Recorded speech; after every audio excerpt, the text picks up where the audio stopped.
messieurs, les événements du 19 et 20 ont laissé un goût amer aux Congolais. L'opposition qui prend part aux travaux du dialogue suspend encore une fois sa participation et elle affirme ouvertement opposée au troisième mandat du chef de l'État. Et dans l'entretemps, le Rassemblement annonce décréter un deuil national de 3 jours. Des mangoustes qui sortent des terres à Kinshasa. La reine des fruits est cultivée à Kisenso. Une plantation des mangoustiers est entretenue pendant près de 40 ans par un Congolais. Mesdames, Messieurs, voilà tout pour les sommaires et encore une fois, bienvenue à cette édition du journal. Pas de panique. Les FARDC contrôlent totalement l'aéroport de Kananga depuis cet après-midi après les violents affrontements qui les ont opposés aux miliciens de chef Kamwina Nsapu. Selon des témoins, les militaires ratissaient les quartiers environnant l'aéroport en procédant à l'interpellation de certains jeunes. Ces affrontements ont fait un mort.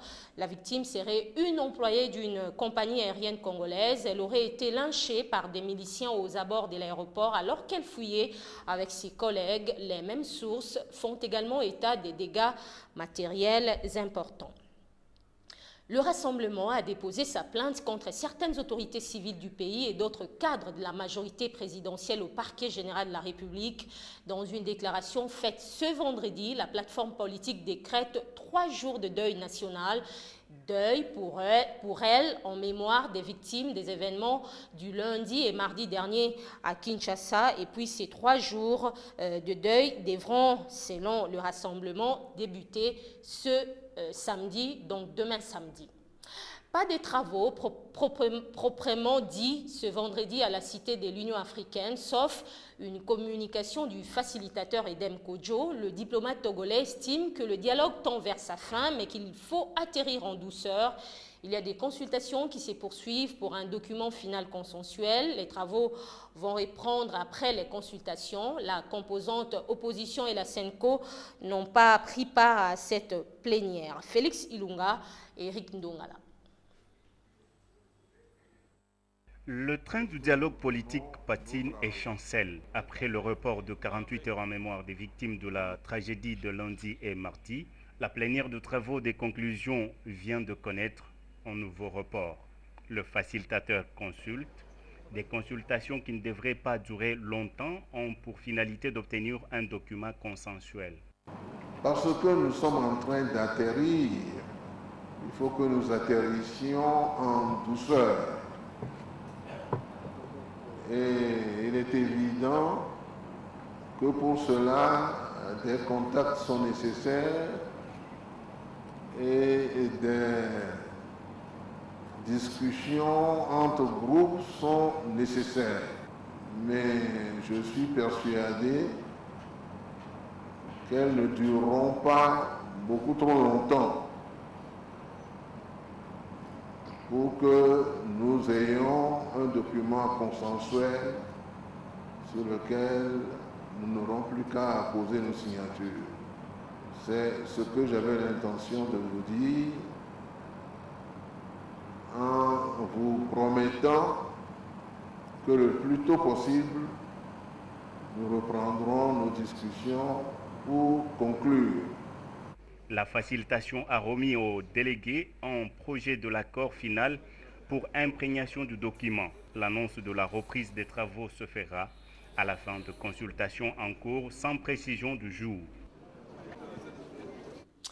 Malgré ce temps d'arrêt répétitif des travaux, la majorité présidentielle se veut optimiste à un temps de discussion centré sur les termes politiques de l'accord pour un atterrissage en douceur du dialogue national.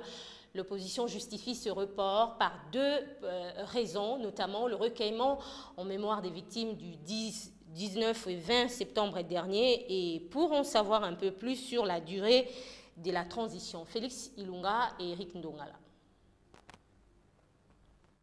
Annoncée à 10 heures, la reprise des travaux se faisait attendre à la mi-journée. La composante majorité est là et quelques délégués de la société civile. La salle de la plénière est à moitié pleine, à moitié vide. Les délégués de l'opposition ont reporté leur participation. Présents dans la salle, Le comodérateur du dialogue exige la clarification du délai de la transition avant d'apposer la signature sur le texte de l'accord. Il y a des questions que nous devons clarifier et nous voulons bien atterrir parce que le peuple nous regarde.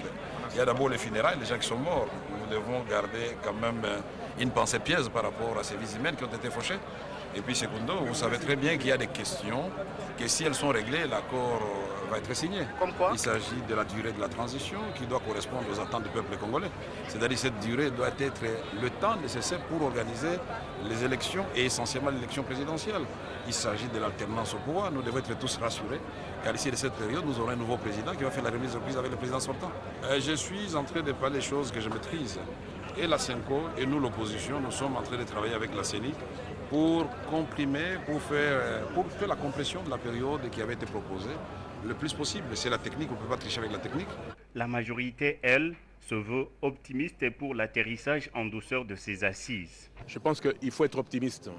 Ce qui nous divise aujourd'hui est mineur.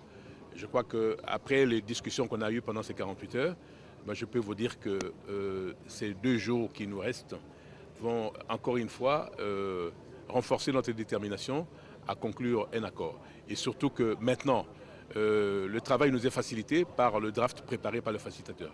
Je vous dis sincèrement que nous sommes dans les négociations. Donc il ne faut pas que ça vous surprenne. La négociation, c'est un exercice du donner et du recevoir. Et par conséquent, on doit se faire des concessions mutuelles. Et ça nécessite un examen approfondi pour que chaque partie prenante arrive à trouver un accord. Surtout que nous avons opté comme mode de prise de décision le consensus. Le débat en plénière devait tourner autour du calendrier électoral et des conclusions de l'accord final du dialogue national. Autre nouvelle, le président de la Commission électorale nationale indépendante, Corneille Nangaa, séjourne depuis mercredi dernier à Gbadolité, chef-lieu de la province du Nord-Ubangi. Enjeu, superviser les activités d'enrôlement des électeurs dans cette partie du pays. Mais pour l'instant, l'opération d'enrôlement se déroule, selon lui, sans incident. C'est un reportage de la télévision nationale congolaise. C'est par le centre d'inscription installé dans la cabane des Kawadje 2 et situé à la sortie de la ville de Gbadolité que le président de la CENI, Corneille Nangaa, accompagné le secrétaire exécutif national, Ronser Malonda, a débuté cette tournée de supervision. Le personnel opérationnel ayant acquis la maîtrise de l'outil travaille ici normalement. Simultanément, le rapporteur Jean-Pierre Kanamba Moulumba menait une mission dans les territoires de Yakoma en passant par Bossobolo. Le cortège du président de la CENI traverse le territoire de Moba-Imbongo en visitant successivement les cabanes de Maniko et Monengue dans les secteurs d'Otombanza. Corneille Nangaa rencontre dans la foulée l'autorité locale et chef du groupement de Maniko, Mme Joséphine Lodieu-Yanga, pour lui parler de l'enrôlement des électeurs dans la province pilote du Nord-Ubangi. Juste après, la mission a franchi les limites du territoire de Businga. L'école primaire Zazo 2, dans le groupement de Mongonda, est le premier centre d'inscription inspecté. À la hauteur du pont 4 où le cortège a dû s'arrêter et patienter le replacement des grumes, faisant office de pont pour désengorger la voie. À la bifurcation de Businga et Gemena, le président de la CENI s'est arrêté à l'épée Bokosa, dans le village de Mombanza. Ensuite, ce fut le tour de l'Institut Bili, dans la commune rurale de Businga, et dans la foulée, l'épée Wasolo, dans le centre de Businga. On a trouvé les agents en plein inscription, du moins enrôlement. Tous les travaux se passent plus ou moins bien. L'enrôlement se poursuit. Ils indiquent qu'au départ, il y avait des problèmes. Maintenant, ça évolue très bien. Seul problème, les électeurs ne sont mobilisés que les dimanches. Et au courant de la semaine, on a un peu de problèmes, ce qui veut dire que ça risque de prendre beaucoup de temps. Nous voudrions mobiliser les électeurs parce que bientôt, on va clôturer au Nord-Ubangi. Il est nécessaire que les requérants viennent le plus vite possible pour avoir leur carte. Mesdames, Messieurs, la présence d'organismes nuisibles ne facilite pas aux agriculteurs des légumes la tâche, encore moins la vie. Les légumes infectés et affectés sont une perte et nuisent à la santé des consommateurs. À Kisenso, les propriétaires des cultures se plaignent car les pesticides chimiques sont de plus en plus rares et coûteux. L'alternance et la méthode traditionnelle pour justement sauver les légumes amarantes. C'est un reportage de Sonny Moulopoué. À Kisenso, les étendues des terres libres servent à la culture des légumes. L'activité permet aux cultivateurs de gagner leur vie. Mais les nuisibles insectes ralentissent les productions agricoles. Lorsqu'ils polluent l'environnement, la rentabilité en pâtit et les retombées financières dont jouissent les agriculteurs s'en trouvent affectées également. Nous sommes confrontés à plusieurs difficultés, affirment ces cultivateurs, notamment le problème des parasites qui ravagent cette plate-bande des légumes. Pour le remarquer, il suffit d'observer ce feuille. Elles sont toutes trouées. Les insectes ne sont pas visibles à l'œil nu. Ils opèrent souvent la nuit. Les attaques des nuisibles endommagent et infectent les légumes sains. Les méthodes de lutte contre les parasites sont nombreuses, mais les agriculteurs choisissent les plus pratiques et les moins coûteuses. Ils évitent l'application des pesticides chimiques pour préserver la qualité des légumes. Le pesticide Icholé est efficace pour éradiquer ce parasite, mais toxique pour la santé, dit-il. Aux côtés des ravageurs des plantes, il y a aussi le problème de la santé du sol. Les composés chimiques sont dangereux pour les sols et les consommateurs. Les légumes infectés ou contaminés peuvent accroître le risque de cancer et des maladies du foie. Les engrais chimiques défertilisent nos sols, dit cet homme. Lorsqu'on l'utilise dans une fréquence de 2 à 3 fois jour, ça détruit considérablement nos plantations. Aux côtés des ravageurs des plantes, il y a aussi le problème de la santé du sol. Les composés chimiques sont dangereux pour les sols et les consommateurs. Les légumes infectés ou contaminés peuvent accroître le risque de cancer et des maladies du foie. Mesdames, Messieurs, je vous l'annonçais, la reine des fruits, la mangouste, se cueille à Kisenso, l'une des communes de la ville de Kinshasa. Le mangoustan, vous le savez, est un arbre originaire de l'Asie et beaucoup plus cultivé en Thaïlande et en Indonésie. Mais un Congolais ingénieux a eu l'initiative d'en cultiver, et vous allez le voir. C'est une plantation des mangoustaniers, une idée à encourager, surtout lorsqu'on connaît les bienfaits et la richesse des valeurs nutritives d'antioxydants de la mangouste. Un antioxydant, mesdames, messieurs, c'est une molécule qui diminue ou empêche l'oxydation d'autres substances chimiques. C'est un reportage signé Sonny Moulopoué. Ce mangoustanier ou mangoustan ne sont pas ici à Kisenso par hasard. Cette plantation est le fruit du travail de Alphonse Kombele. Le producteur, la quarantaine révolue, avait commencé à développer son projet depuis 1970. Les gens pensaient que cultiver des mangoustans relevait d'un miracle dans notre pays. On a essayé de les cultiver avec mon père, mais cela s'est avéré sans succès. L'arbre peut atteindre 28 mètres de haut. Sa culture est beaucoup plus contraignante à cause des exigences liées à sa croissance, notamment le sol et le climat. Si les mangoustaniers mettent 3 ans pour pousser d'une trentaine de centimètres, il faut en revanche 10 ans pour le voir produire ses premiers fruits. En plus, les agronomes ont conseillé à mon père de les planter dans des sols marécageux et surtout de les encadrer afin de les protéger contre les rayons solaires. Et cette expérience était un succès. Mais après la première récolte à 10 ans, le mangoustanier donne 2 à 3 récoltes par an. Des mangoustes qui sortent de terre à Kisenso, cela étonne tout de même. Mais la plantation révèle en même temps qu'en République démocratique du Congo, le sol peut s'adapter à de nombreuses cultures.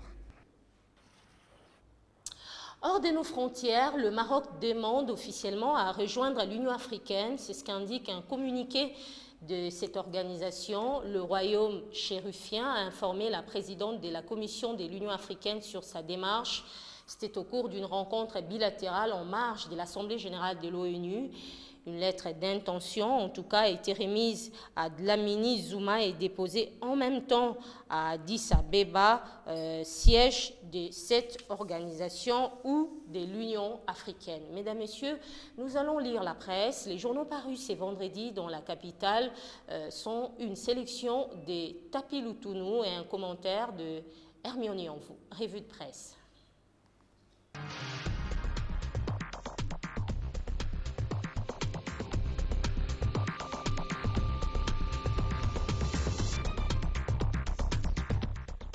Débutons cette revue de presse par le point de presse du porte-parole du gouvernement hier devant le Chevalier de la Plume. Forum des As indique que Kinshasa fustige l'indignation sélective de Hollande. Lambert Mende explique que le Français a passé sous silence le meurtre, viol et saccage intervenus dans d'autres partis politiques de la majorité ou de ceux prenant part au dialogue, mais plutôt allant jusqu'à faire grief à nos forces de sécurité de réprimer des criminels. Ce qui fait dire à l'avenir que la République démocratique du Congo n'est pas un nouveau département d'outre-mer. Le président français s'est permis de tirer à boulet rouge sur le gouvernement congolais auquel il impute la responsabilité de ces violences. Pour ce faire, Lambert Mende exhorte le procureur général de la République, Flori Kabange, à frapper dur. La prospérité qui livre l'information ajoute que le ministre de la Communication et Médias demande à ce que l'ouverture d'une instruction judiciaire lancée mercredi 21 septembre soit étendue à tous les fauteurs de troubles, sans exception ni coloration politique. De son côté, Franck Diongo porte plainte contre la République, propose la tempête des tropiques. Le président du MLP a précisé que sa plainte porte sur les crimes contre l'humanité, la destruction méchante, violation de domicile, incendie volontaire et atteinte aux droits garantis aux particuliers. Le nouvel observateur revient sur les bilans dressés par l'UDPS. Environ 100 morts en 48 heures, juste pour réprimer une manifestation pacifique, du reste autorisée par le gouverneur de la ville. Le secrétaire général qui a dressé les bilans a également fustigé l'attaque du siège de l'UDPS qui, selon lui, a été l'œuvre d'un commando lourdement armé. Face à cette situation, Etienne Tshisekedi parle ce vendredi. Forum des As qui livre l'information précise que rien de substantiel n'a fuité. Toutefois, en prélude de cette adresse, les chefs de parti du rassemblement se sont réunis hier en début de soirée en la résidence privée d'Etienne Tshisekedi à la 10e rue Limité résidentielle. Dialogue, le palmarès nous informe que Kamerhe était hier à la Senco. Ils ont évalué l'état d'avancement et levé certaines options avant de conférer avec ses pairs de l'opposition qui participent au dialogue. Et pendant ces temps, la Belgique appelle à un nouveau dialogue vraiment inclusif en imaginant que Kodjo termine son dialogue et qu'il ouvre ensuite la voie à un autre. C'est que les évêques catholiques ont dit à Kamerhe, précise Congo Nouveau, et que le dialogue doit respecter certains fondamentaux. Pour les évêques catholiques, l'accord politique attendu du dialogue doit stipuler clairement que l'actuel locataire du Palais de la Nation ne sera pas candidat à la prochaine présidentielle et que les dates de scrutin doivent être clairement définies dans le prochain accord politique. Géopolis Hebdo revient sur l'appel au calme du chef de l'État. Joseph Kabila a présenté ses vives condoléances à toutes les familles éprouvées. Il promet aux victimes tout son soutien à l'action du pouvoir judiciaire annoncé ce mercredi afin que les auteurs des actes déplorés en répondent entièrement. Voilà qui vient mettre fin à cette édition du journal. Mesdames, Messieurs, bon début des week-ends à tous et bonne suite des programmes sur Numérica Télévision. Au revoir.